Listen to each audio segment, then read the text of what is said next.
Every Phantom Thief deserves their own spotlight, so I gave them one. These are my Persona 5 keycaps, custom printed, painted, and powered by Rebellion.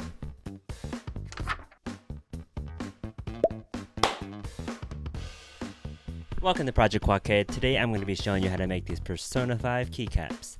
We're going to be going through this pretty fast, so make sure you buckle up. Just like you probably are, I'm also a fan of the Persona series, and I love each and every one of the characters. So one day, I thought of the idea to make each of them a keycap that I can put on my workspace to remind myself that they are looking cool. First things first, keycaps are small. I only have about 1.5 square centimeters to work with, so these things are going to have to be super precise. I went online and got some 3D models ripped straight from the 3DS game, Persona Q2. They have that chibi style, which I think will be a lot forgiving for 3D printing and painting compared to the models from the main game. Plus, they look adorable. After some time playing with the 3D models, I have the heads of all the Persona characters ready to be printed. Since this is super tiny, I'm going to print this using 0.04mm layer height and 100% infill. Each head only takes about 20 minutes to print. I'm printing this using my Ender Pro. Please excuse how messy my build plate is. This is literally the last print I'm doing before I trash it and getting a Bamboo Lab printer. Great, now that we have some Persona heads, we're ready to start painting them. I'm going to start with the skin, since it's the most bottom layer of the paint. Then, I paint on everyone's eyes and face. I have to use a super fine tip brush for this part because their eyeliner is super thin and their pupils are less than a millimeter long. After a bit of time and eye strain, I can move on to painting everyone's hair, which is an easy process, but I have to be careful not to paint over their skin. I could stare at these tiny heads all day, but I've got 10 more to go, so let's keep moving. With that, the heads are done.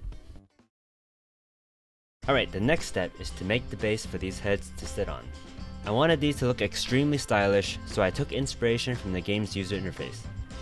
In the game, everyone has their own profile when they are sending a player a text message.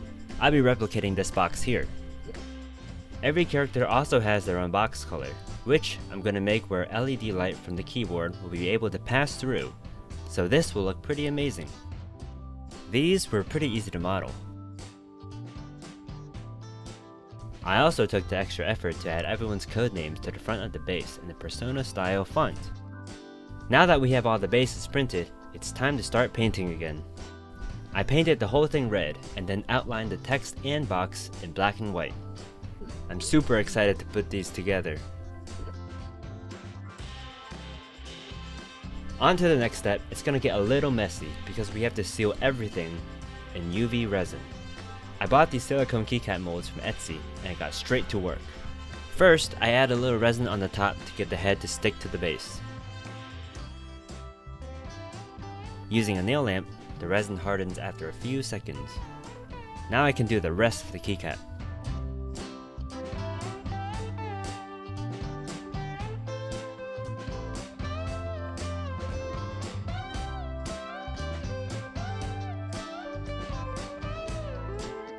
This looks incredible.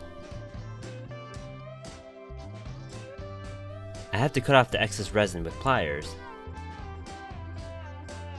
And now, we are done with the keycaps.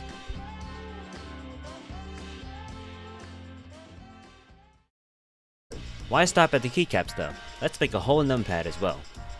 I bought an Adafruit Macropad RP2040 because I thought it would be perfect for this project, since it's fully customizable and it has 12 keys for my keycaps. I 3D modeled the case for the Macropad and added some designs from the game onto the sides of the case.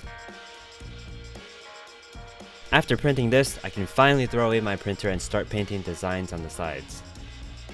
I took a minute in CircuitPython to customize each of the colors of the keycaps and display some text on the OLED screen. Alright, let's put this thing together and plug it in.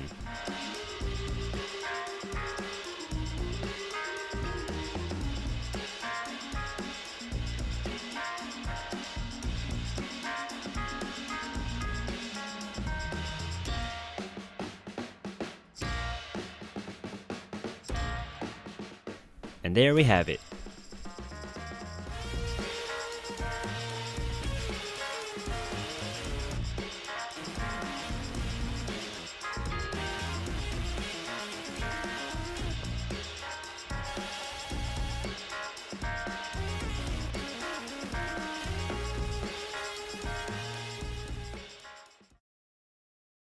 If you want to keep seeing more videos like this, consider subscribing.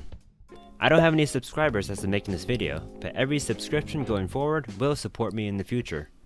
I'm just getting started with my channel, so I'm testing the waters. Next up, I've got a couple more crazy quack builds planned, so stay tuned.